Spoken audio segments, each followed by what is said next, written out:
Right, we're going to add some more users now to our apps in Zoho One, right? So we're going to come in and you're going to go to your admin panel. So if you're in your, when you log into your Zoho, you will come to this page, click on admin and users.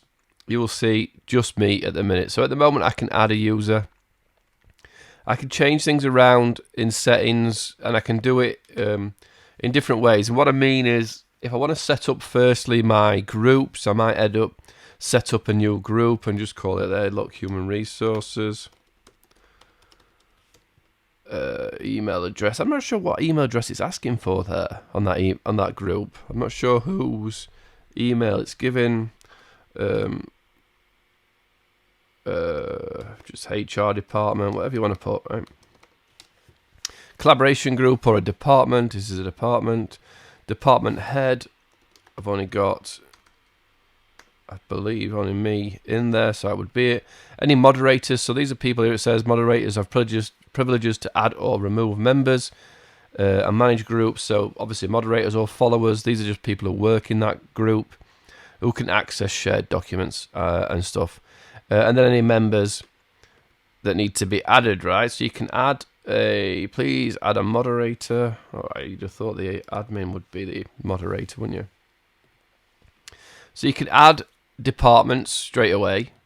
And you can also add in your organization, where it says designations, I guess it means job title. I mean, designation to me don't make any sense to me.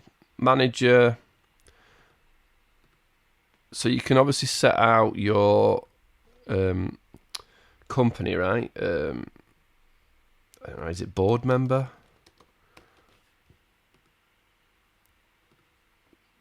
Technicians for mine. Maybe it's HR staff or HR department. So you can set up different designations depending on your company setup. And then we can go add user. So user, we're going to add, so let's just say we're going to add Ian installs. I'm going to add the install manager. Ian installs, that's obviously going to be his last name, not installs. His email address is going to be ian@z1exp.com, which is what we set up in previous. We can force users to change password on login. We can generate a password, or we can just type one in. Let's type one in that I'll remember. Employee ID, obviously if you've got that information you can add it here. Designation is a manager. Department, I haven't set up the install department.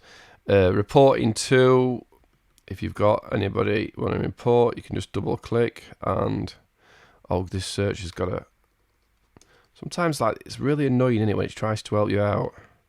I want to click here. Yeah, that's annoying, Zoho, the search box, trying to get rid of the search box. Here we go. Ian at Z1. Work location, if you've got various locations, you've got different offices, then you can set that up. Time zone, additional information, if you want to put date of birth in and things like that, obviously make sure that you're all set up. If you've got custom fields you want to add, you can as well. There's not much point sending a notification email if that is a brand new email address, but you can if you want, and add. So that will set up the information. Why it's just shown on the screen, the password, when you've just hidden it, is annoying because I'm going to have to blur that out now. Send credentials to me. So if you want to send it to me, then you want to forward it on. Again, I don't like companies that show passwords in emails or passwords on screens. I don't see the point in that. But you are done. That is how simple it is to add a user.